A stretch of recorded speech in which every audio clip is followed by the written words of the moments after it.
Hi, my name is Paul Grogan. Welcome to episode 7 of the Gaming Rules Podblast series. In this episode, I'm joined by one of my favourite designers, Alexander Pfister, talking about his games so far and his new one for 2018, Blackout. This Podblast and other content I create is only possible because of my Patreon campaign. So if you do enjoy this or any of my other content, then please consider supporting me on Patreon to help keep the show going and help me make more content. Even just $1 a month really does help. You can find details at patreon.com/gaming rules. Anyway, on with the show. So a very warm welcome to the show, Mr. Alex Pfister. Thank you very much. I'm happy to be on your wonderful and prestigious show. Thank you. Thanks that you invited me at last. Well, the thing is, I'm a little nervous about this, and the reason is I've interviewed quite a few big name designers on the show, but that's because, well, obviously they're big name designers. I wanted them on the show, but most of these people I already know and I've met a number of times. And yourself, Alex, we've never actually met and we've never talked before. So I'm more nervous about this interview than I am with some of my other ones. Okay. But yeah, thank you very much for joining me. And before we jump into talking about the games themselves, I normally like to start my interviews with the guest just telling us a little bit about yourself. Of course. I'm 46 years old. I have to do the calculation every time now. Yeah. I'm 46 years old. I was born in a small village with only 4,000 inhabitants, just in the very west of Austria. But with my studies, I moved to Vienna. That's almost far east of Austria. And yeah, I studied economics. And then I worked in the university for some years. Then I worked as an independent stock exchange researcher, something like this. Stock exchange analytics, And I did this independently, so without fixed hours, and therefore I could spend as much time as I liked for developing games.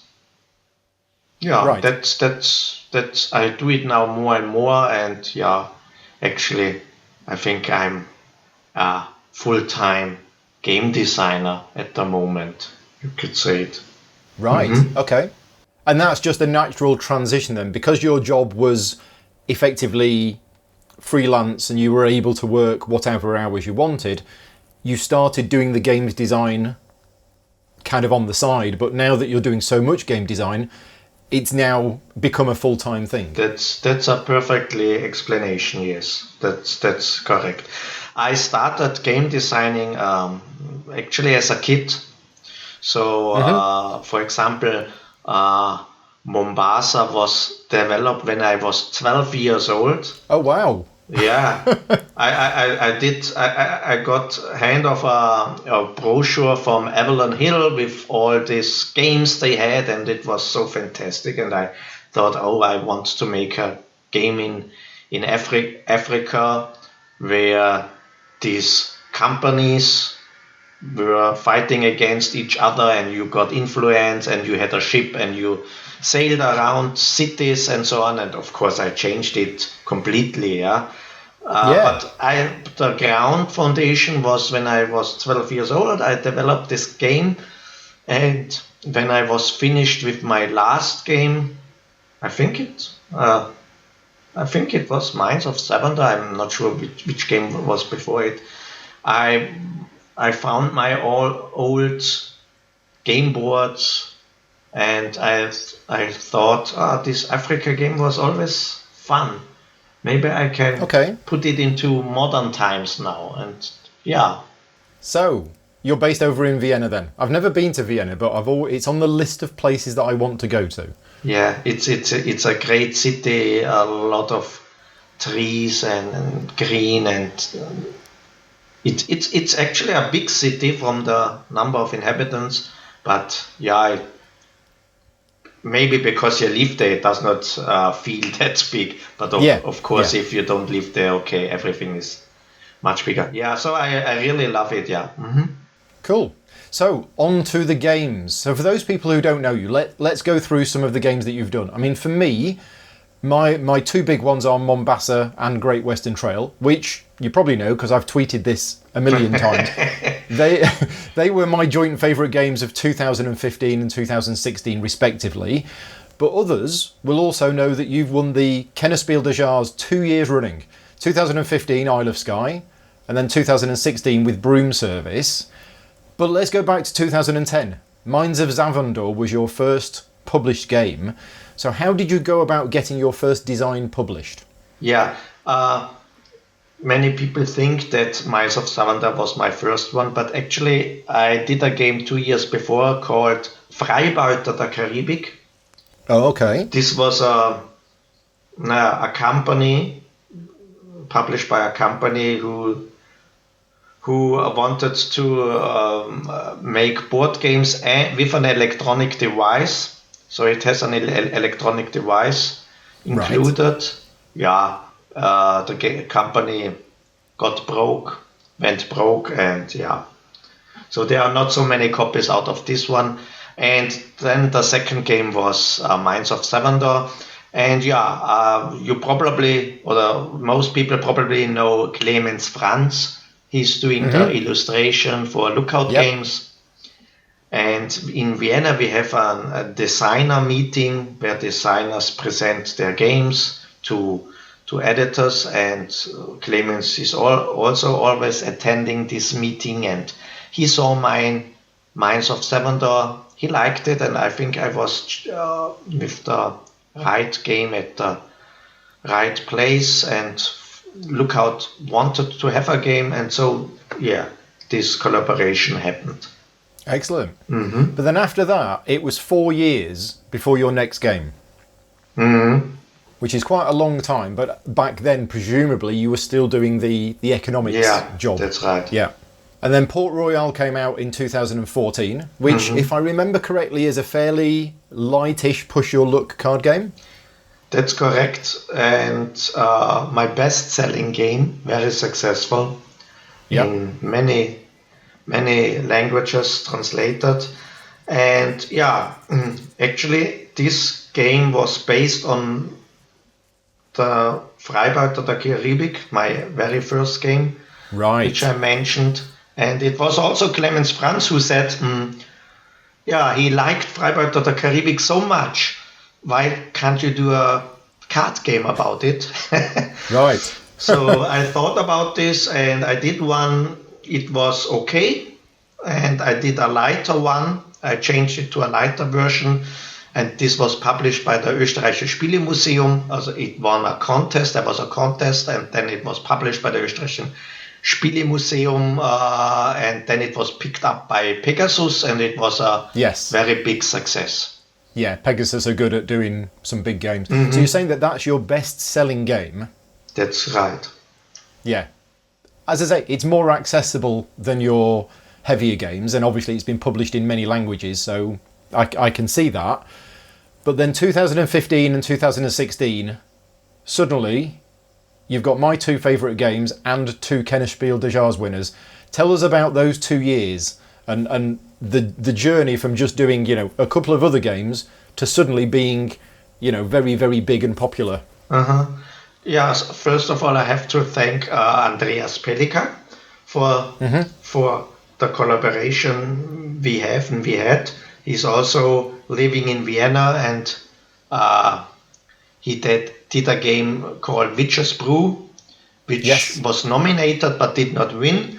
And the publisher Alea Games, they asked for a board game version of Witcher's Brew because it was sold out, and he did not want to reprint it the same. So he thought of a board game version, and I tested with Andreas this game a lot, his board game version, but he was a little bit stuck. Okay. So I asked him if he wants to do a collaboration, and I present him some ideas about the direction I would go. I would put this new board game, and he liked it, so we made it together, and Broom Service was the result of this collaboration. And 1 year later we did Isle of Skye, and it was a success too. I'm extremely proud of winning this award 2 times in a row, because nobody has done this before, and I'm a big fan of Spiel des Jahres. Yep. I know there are some critics out there, but those people do it for no money, and they do an incredible job. The jury, they play hundreds of games each year to find out the best one, and they play with the test group. So if, for example, rules don't work, they won't nominate it, and so on. Yeah. So I'm very proud of winning this award 2 times. Yeah. Yeah, I mean, for me as a gamer, I've been a gamer for a very long time. It got to a point where I've pretty much ignored the Spiel des Jahres winner, but then they did the Kennerspiel. Mm-hmm. And all of a sudden, that's the one that, people like me who like the heavier type of games, they're the ones that are of more interest to me and my regular gaming group. Whereas the regular Spiel des Jahres is very much your family style game. But the Kennerspiel is good. And then, as I say, along with those two, you did Mombasa, and you also did Great Western Trail. Now, Great Western Trail, let's just come on to that a minute. Great Western Trail is a hugely popular game. I have spoken to so many people in the last week, and Great Western Trail is in their top 5 games of all time. I would go so far as saying that Great Western Trail is probably your best game, even though obviously it hasn't sold as well as Isle of Skye and Port Royal. But as a meaty, complex game, it's I think it's fantastic. So congratulations on that one. It seems to be very popular. Yeah, thank you very much. Yes, I'm astonished as well. I still have an open video I want to look at. I always put my videos or stuff I want to read in more detail in a tab, and I have this video of the World Championship of Great Western Trail, and it's so amazing to see people discussing different strategies and so on, and investing so much time in a game I developed. It's so an honor that people really enjoy it. I mean, I've played the game probably about 8 times, and one of the things that I really like about the game, not just the mechanics and the way that it plays, is that I have seen some extremely different strategies win. Like, the big cow strategy seems to be a popular one, and people say that's really good. But I've seen somebody get their train right to the end of the track and do really well from that. So I've seen so many people play it so many different ways. When you look at the score pads from all of the previous games, you're like, wow, he scored lots of points from that. And in the next game, the person who won scored no points from that. So it's good that it seems balanced. Mm-hmm. Yeah, and I'm looking forward to getting the expansion set at Essen. I have to give this compliment also to Viktor Kobilke, the editor at Eckert Spiele. He also was the editor of Mombasa, and he's so with his full heart into these games, and he's testing them, and so he also did a big part of this success. Yeah, well, thank you for Victor, if he's listening to this, because the games are fantastic. So let's move forward to 2018. Blackout, your new game, was announced last week. So can you tell us a little bit about that? It was amazing again that so many people followed it on, and were now saying they are looking forward to it, and so I'm really amazed by this. So what is Blackout about? Imagine a situation: you are living in Hong Kong and having a normal life, and suddenly there's a blackout.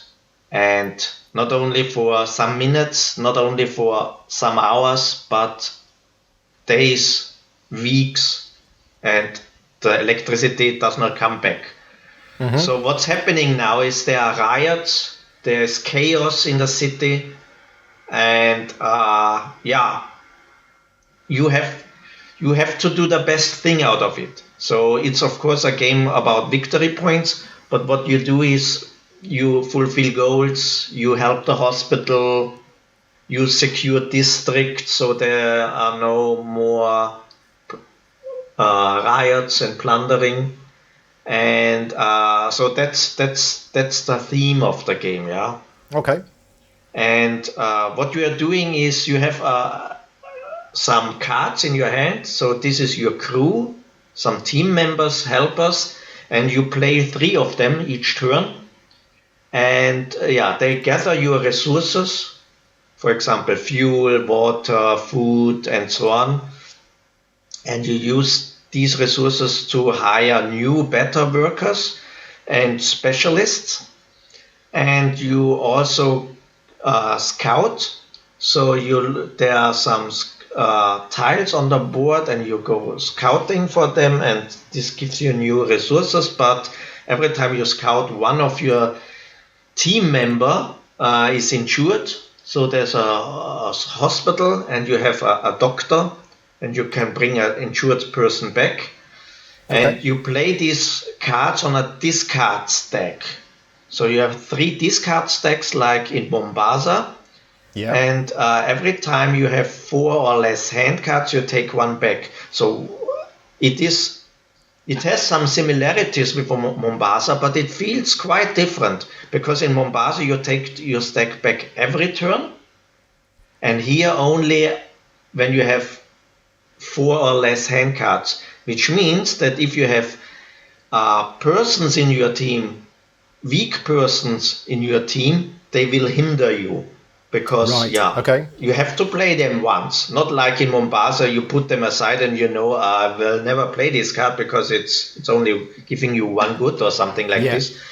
So it is a different feel about this, and the market also works differently. And you try to complete districts, and there's a little bit of race about this. Who completes it first, he gets more points.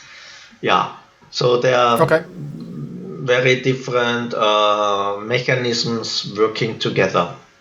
Right, and this is a competitive game. Yes, it's funny. There are so many questions. Is this competitive or cooperative? I know. That's why I'm asking. I think it's because of the theme. Yes, it sounds like it could be a cooperative game, but it's not. No, it's competitive. You can play it solo, and there are some campaigns. And these campaigns, they are not, they give you different goals and so on, but that's not a huge thing, the campaigns. But it gives you a variety, and you can start with different settings and have different goals. So that's the aim of this game. But it also works solo very well. Excellent. Now, it's called Blackout Hong Kong. Any particular reason why it's Hong Kong? No, it was chosen by the publisher. Oh, right. Okay. So, because that's interesting. Now that I work full-time in the industry, I've had a wider experience of things like this. And, a lot of the time, the designer gets 100% of credit for the game. And that's not always the case. Mm-hmm. And in this case, the publisher actually chose the city. That's correct. It was always about Blackout. So it was developed from the theme, or with the theme in mind. So there was no electricity. It was not called Blackout, of course, but that was the thing. But I did not mention any particular city to the publisher, and they chose Hong Kong. Okay, right. Well, when I see Peter at Essen, I'll ask him. Yeah, you can, but probably it was even Sophie. Plan B owner. Yeah, probably was. So this is your 3rd game with Eggertspiel. It's been a very successful partnership so far with Mombasa and Great Western Trail. Did they contact you to create this game for them, or was this a game you were working on anyway? I was working on it anyway, so they did not contact me. And in this case, Philipp Schmidt, who is also editor, he came to Yep. Vienna and showed me, I think, the latest progress in Great Western Trail expansion, or I think it was Great Western Trail actually. Or I don't know, he was in Vienna for some reason, and I showed him this game, Blackout, and he took it to their headquarters. They liked it, and they did it. And the same happened with Great Western Trail. So he showed me Mombasa, how the situation is with Mombasa. I showed him Great Western Trail, he liked it, and so I still have to show them games, and they say yes or no. Yeah. But obviously you have a track record of doing good games, and they know that you do good games, so so you do have a slight advantage in. But yeah, so Yeah. that's interesting, because a lot of game designers still have to, pitch their ideas to lots and lots of publishers. But with this one, it sounds like you showed it to Eggertspiel. They took it back, looked at it, and said yes, and there you go. That's right. Yeah, I only showed it to them. However, this game had quite a long history. I think 4 or 5 years and so on. It was actually at a different publisher before, but in a very different way. And he didn't want to make it, and I reworked it and had now this new game, and Eggertspiele was interested in it. Right. So so this is another one that you've been working on for quite some time. Yeah, maybe I should speed up things. But I was thinking about this, if I should speed up things, if I should publish more games or so. But I think one game per year is fine, because people can't play. I think there are so many games out there. I rather do one great game per year than 3 games which are average. If I had any say in that, I would say yes, please. If you did 3 games in a year, I wouldn't have time to play all of those 3 games. I want one great game. So So can you tell us about anything else that you're working on at the moment, or is it all top secret? It's not top secret. No, I'm working on a new game I'm doing with a small publisher, and probably the name of this game will be Maracaibo. It's in the Caribbean Sea, and it's in the 17th century. And what you are doing there is it's more a little bit has a more adventurous feelings. Because apart from the Euro style game where you improve your ship and deliver goods and so on, it's also has a lot to do with quests. You are fulfilling quests which are in the Caribbean, and there's one story quest always in the game, and this story progresses, and it will change the game board. So there will be new tiles which you'll lay down on the game board, and new cities will be founded, or existing cities will vanish, and so the game board changes within this game.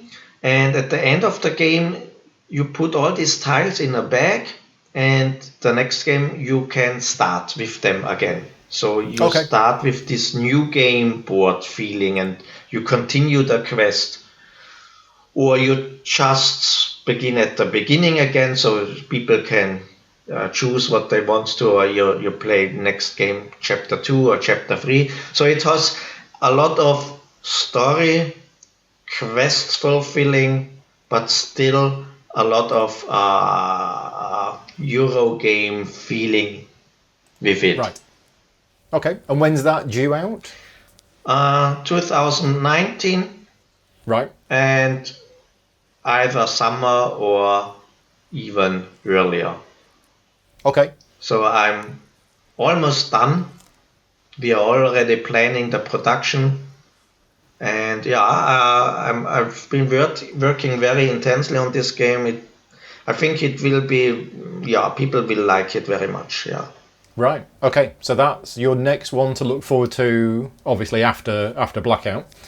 So yeah, and obviously because you mentioned earlier on that Blackout was effectively took you about 4 or 5 years to design, you must be working on lots of other ideas at the moment as well. Yeah, I think Maracaibo really took a lot of time the last year. So I'm not working on so many games parallel. Yeah.